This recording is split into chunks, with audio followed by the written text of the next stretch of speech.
காத்தடிச்சு காலையில விடிஞ்சிருக்க, சவுக்கு மர ஓடிகளெல்லாம் தேலை மேல விழுந்திருக்க, கவாத்து கத்தி எடுத்துக்கிட்டு ஓடுற பார்த்த மனம் பல்துளக்க மனமில்லாத மனசும் அங்க ஓடுதுங்க. அறைக்கு வந்து வாசலில் அடிக்க வச்சா 6 மாசம் அடுப்புக்கு சோறுதாங்க. கவாத்த காட்ட பார்த்து புட்டா மாறு பொறுக்க படையெடுத்து போனதெல்லாம் இப்பயும் பசுமையா இருக்குதுங்க. குசினி பக்கம் இடமிருந்தா மலை போல் அடிக்க வச்சு ஏறி உட்கார்ந்து தட்டு நிறைய சாப்பாட்டை போட்டுக்கிட்டு ஆடிக்கிட்டே தின்ன காலம் எங்க இனி வருமுங்க. பக்கத்து விட்டு குழம்பு வாங்கி சோத்து மேல ஊத்திக்கிட்டா சேக்காளி அம்மாவெல்லாம் நம்ம அம்மாவா தெரியவாங்க. ஞாயிற்றுக்கிழமை வெயிலுனா பெட்ஷீட்டு கம்பளிகள்லாம் ஓட்டு மேல காய போட்டு மேலேயே படுத்துக்கிட்டு விளாண்டதெல்லாம் இனி எங்க வருமுங்க. காலையில 5 மணிக்கு அப்பா ரேடியோவை நோண்டி நோண்டி பாட்டு வச்சு எழுப்பினதெல்லாம் திரும்பி நமக்கு வருமாங்க. 7:30 மணி செய்தியில் வாசிப்பது சரோஜ் நாராயணசாமின்னு கேட்டதெல்லாம் நெஞ்ச வந்து கிள்ளுதுங்க.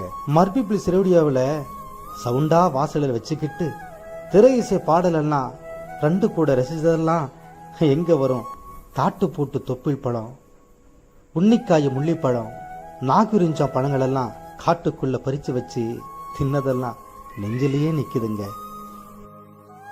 சுடுதண்ணி கடந்து வச்சு அம்மா வந்து தேடுறத கோழி கொடாப்பு பின்ன ஒளிஞ்சு நின்று பார்த்ததெல்லாம் இப்ப எங்க இருந்து பாக்குறதுங்க. அழுக்கு துணி அள்ளிக்கிட்டு ஆத்துக்கு போய் அம்மா கூட ஆட்டம் போட்டு வீடு வந்து கறி குழம்பு தின்னதெல்லாம் இனி வருமா. ஸ்கூல் சாப்பாட்டு தட்டையெல்லாம் முதுகு பக்க சட்டைக்குள்ள வச்சுக்கிட்டு ஓட்டப்பந்தய போனதெல்லாம் இனி எங்க வருமுங்க.